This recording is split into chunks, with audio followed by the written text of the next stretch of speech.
नमस्कार, मैं निशा मिश्रा और आप देख रहे हैं संस्कृति टीवी। आज हम आपको बताने जा रहे हैं राजा परीक्षित और नाग कन्या की कहानी के बारे में, जो महाभारत और भागवत पुराण दोनों में वर्णित है।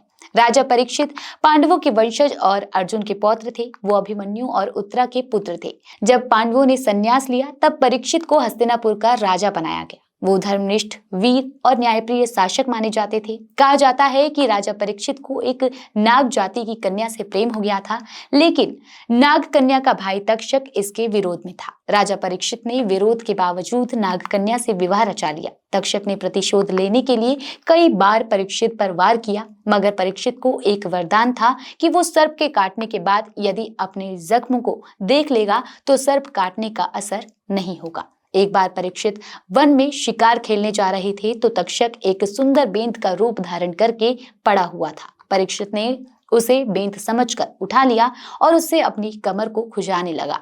तभी तक्षक ने परीक्षित को डंक मार दिया। परीक्षित पीछे नहीं देख सकता था। सर्प के काटने के 7 दिन तक परीक्षित जिंदा रहे। इस दौरान उन्हें व्यास ने भागवत कथा सुनाई।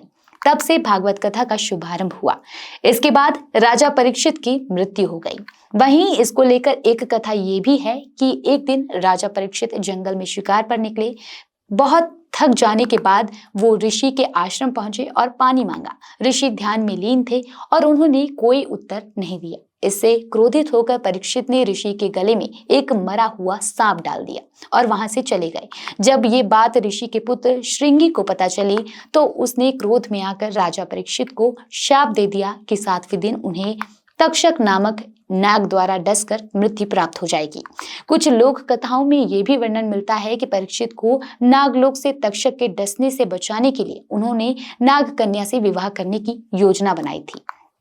नाग कन्या, जो नागों की एक राजकुमारी थी, परीक्षित पर मोहित हो गई थी और वो चाहती थी कि तक्षक उन्हें ना मारे। कुछ कथाओं में कहा गया है कि नाग कन्या ने तक्षक को समझाने की कोशिश की, लेकिन वो अपने मित्र का बदला लेने के लिए अडिग थे।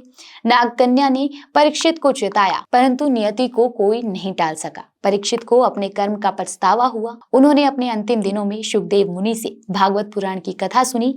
कथा सुनते सुनते 7वें दिन तक्षनाग आया और उसने राजा को डस लिया, लेकिन परीक्षित ने शरीर छोड़ते समय आध्यात्मिक मुक्ति प्राप्त की। इसी के साथ इस वीडियो में फिलहाल इतना ही। आपको ये जानकारी पसंद आई हो तो वीडियो को लाइक और शेयर करें और चैनल को सब्सक्राइब जरूर करें।